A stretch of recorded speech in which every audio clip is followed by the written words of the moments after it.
Mikhail David Shapiro memutuskan menjadi muslim setelah mempelajari 3 agama monoteisme, yaitu agama yang hanya percaya pada satu Tuhan saja. Pencarian spiritualnya itu dimulai sejak ia berusia 19 tahun. Sebelumnya, ia tidak memiliki keyakinan pasti terhadap Tuhannya. Secara etnis dia adalah keturunan Yahudi Rusia. Tujuan hidupnya saat itu hanya untuk menjadi bintang rock. David tinggal di apartemen. Suatu malam David bertemu dengan pria kulit hitam di sebuah ruang dapur di apartemennya. Kemudian mereka berjabat tangan. Pria kulit hitam itu adalah seorang muslim. Dia muslim pertama yang pernah dia temui. Dia sangat ingin tahu. David pun berbicara dengannya dan bertanya tentang keimanannya. David bertanya tentang sholat 5 waktu yang pernah ia dengar, tentang perang suci, dan siapakah orang yang bernama Muhammad itu. Dari dialog itulah kemudian hidup saya berubah drastis, ujarnya.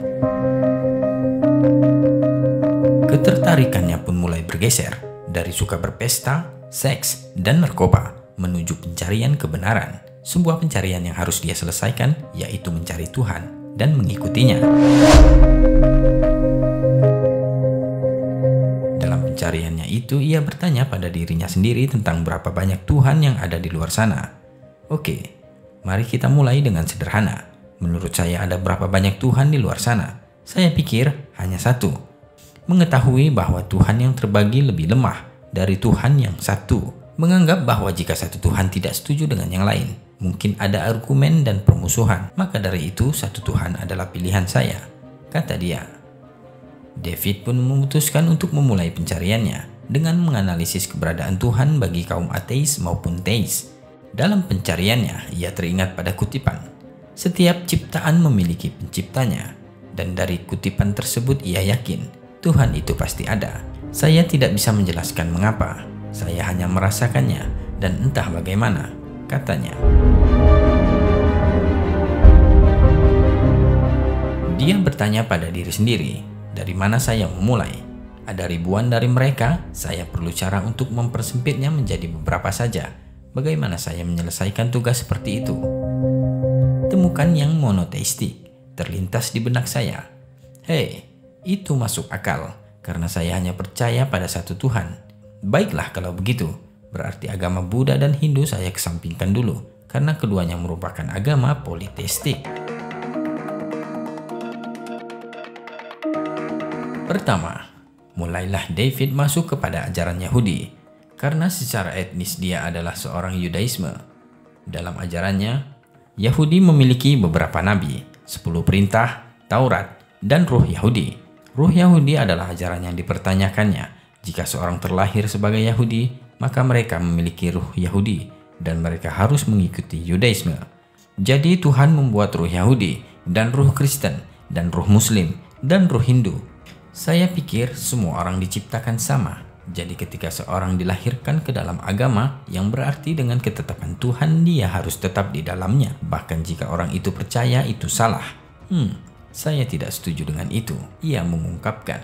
Hal lain yang benar-benar mengganggunya dalam ajaran Yahudi, dalam Yudaisme tidak ada konsep yang jelas tentang neraka. Lalu mengapa manusia harus menjadi baik? Mengapa berbuat dosa? Jika saya tidak takut akan hukuman yang keras, lalu mengapa saya harus bermoral? Katanya. Ia pun meninggalkan ajaran Yudaisme.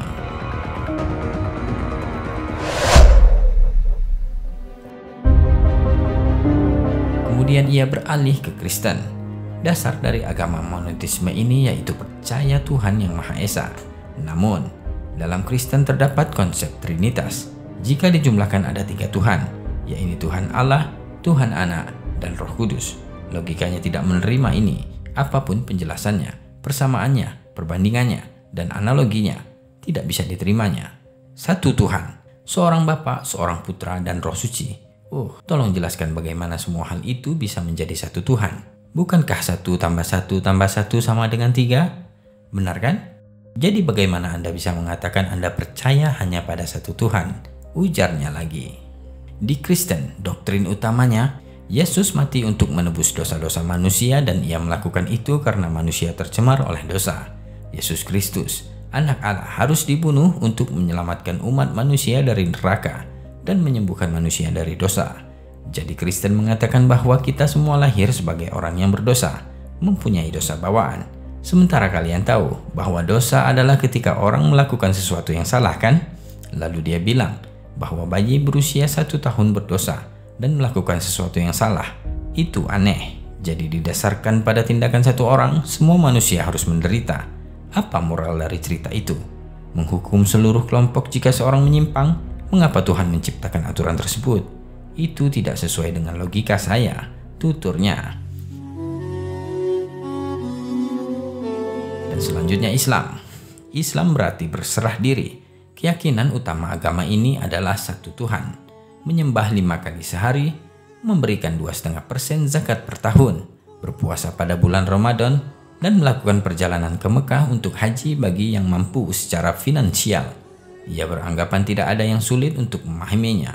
Tidak ada yang bertentangan dengan logika saya di sini.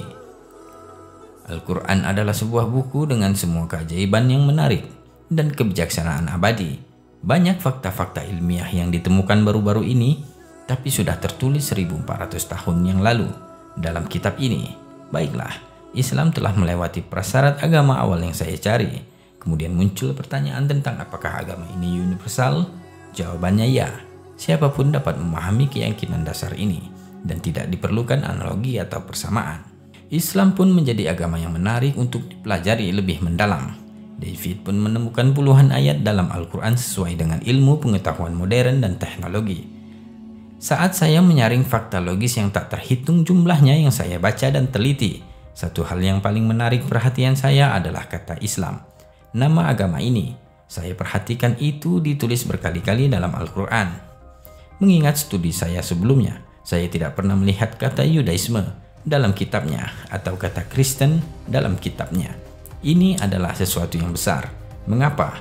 Karena saya tidak dapat menemukan nama agama di kedua kitab itu. Analisis saya bahwa Yudaisme berasal dari Yuda dan Isme. Jadi, siapa Yuda atau Yehuda? Lebih tepatnya dia adalah pemimpin kaum Ibrani ketika Tuhan menyampaikan pesannya kepada umat manusia. Jadi agama ini dinamai oleh seseorang. Kemudian Kristen. Kristen berasal dari kata Kristus dan Yaniti. Mari kita lihat siapa Kristus itu. Dia adalah orang yang menyampaikan pesan Tuhan kepada orang-orang Yahudi. Jadi agama ini juga dinamai oleh seseorang. Nama-nama Kristen dan Yudaisme tidak tertulis dalam kitab suci. Manusia menamai mereka, bukan Tuhan. Gagasan bahwa Tuhan akan memberkati agama bagi umat manusia untuk mengikutinya tanpa memberitahu nama adalah mustahil bagi pikiran saya untuk menerimanya, tuturnya. Baik Kristen dan Yahudi kehilangan kredibilitas mereka sebagai agama murni, logis, dan lengkap, setidaknya dari sudut pandang saya, ujar David. Baginya Islam adalah satu-satunya agama yang memasukkan nama Islam dalam kitab sucinya. Ini yang membuatnya yakin dan memutuskan untuk menjadi seorang muslim. Saya tahu yang sebenarnya. Saya sudah keluar dari kegelapan, saya datang kepada cahaya. Katanya mengakhiri. Wallahu a'lam bishawab.